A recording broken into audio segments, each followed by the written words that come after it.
So let's talk about how, again, narcissistic relationships aren't simple and they kind of go beyond just annoyance and irritation. So, in the past several months, the most frequent critique and feedback I get is, come on, Dr. Ramani, isn't this word narcissism overused? Everyone is saying that a person they don't like is narcissistic. Everyone on TikTok is making these videos about narcissism. They can't all be in narcissistic relationships, can they?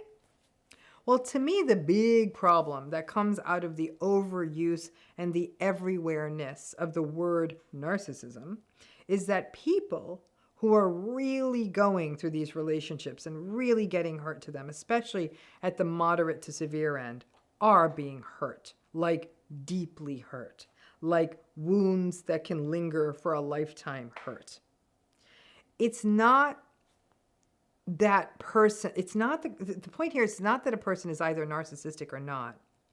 It's that having the traits and behaviors, and that having these traits, and that these traits and behaviors are consistent over time, and they may not be seen by everyone because narcissistic people are actually too socially perceptive to let that happen. It's often what I do call it, typically it's a behind closed door patterns, but not doors pattern, but not always.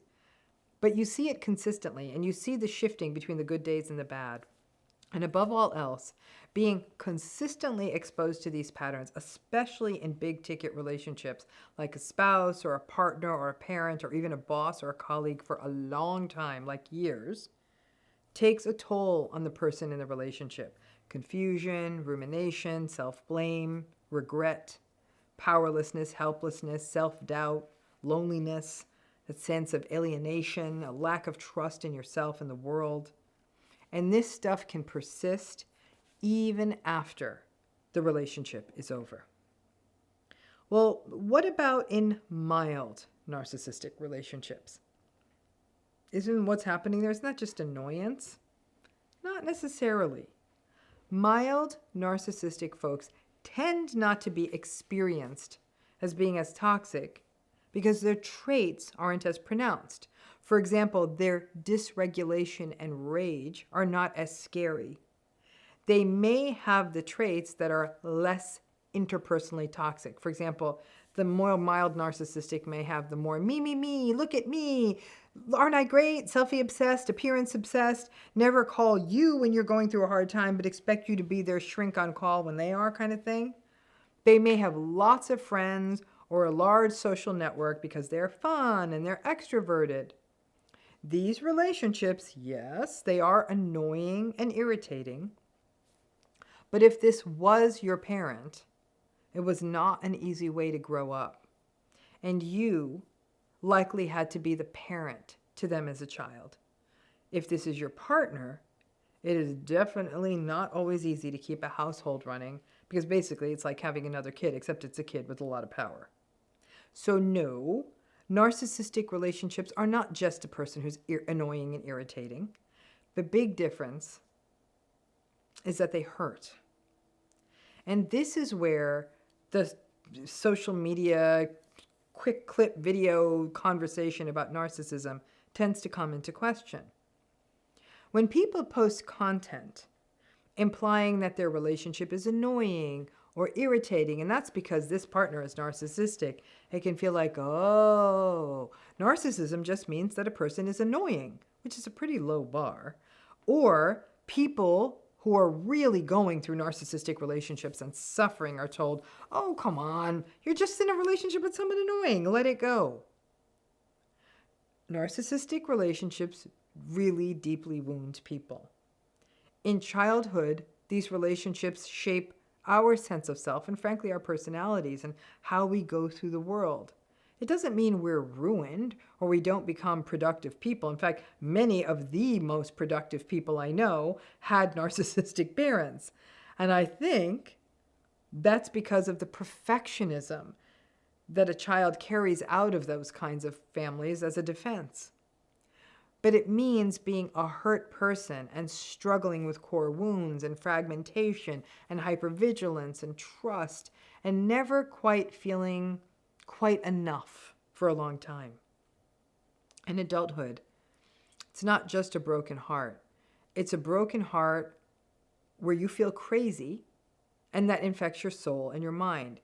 It's far more than an annoyance or an irritation. Listen, betrayal hurts, but betrayal that you are blamed for, that messes with your mind. And it stays with you, and it makes the very thing that we need to heal, friendships and new healthy relationships, harder to get because it's harder to trust. It's the never being sure of ourselves. It's the hours wasted in rumination. It's the fear we aren't seeing it right. It's the belief that having feelings is selfish. It's the constant discomfort that comes from asking for even the simplest needs to be met. It's the mantra of, I don't deserve fill in the blank. I don't deserve happiness, success, whatever. It's the belief that when happiness does come, that it will be fleeting. What happens to most people who experience narcissistic abuse sits in a gray zone between the fallout of complex trauma and heartbreak. It's neither of those things. It's something unique. And people who endure narcissistic relationships are often quite functional. I would even say too functional. Really work hard and succeed, or overwork, or are perfectionistic. It's sort of, again, overworking and trying to be perfectionistic is sort of a socially valued way to dissociate and stay in the trauma-bonded patterns that somehow, if we could get it right and be enough, it would all be okay. This is not a mere annoyance or irritation. This is stuff that scrambles our insides.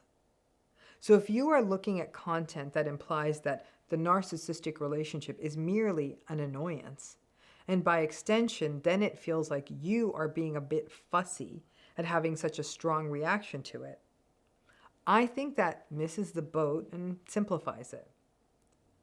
As I do, I did a deep reflection on this myself. I have some folks in my life that are an irritation. Their quirks, their ways of being, these little things that are annoying. But these people are not narcissistic. They do have empathy, and they're not entitled or manipulative or pathologically selfish. They don't need admiration. They're not excessively competitive or anything like that. They're just annoying. I am not hurt by them. I am irritated, yeah.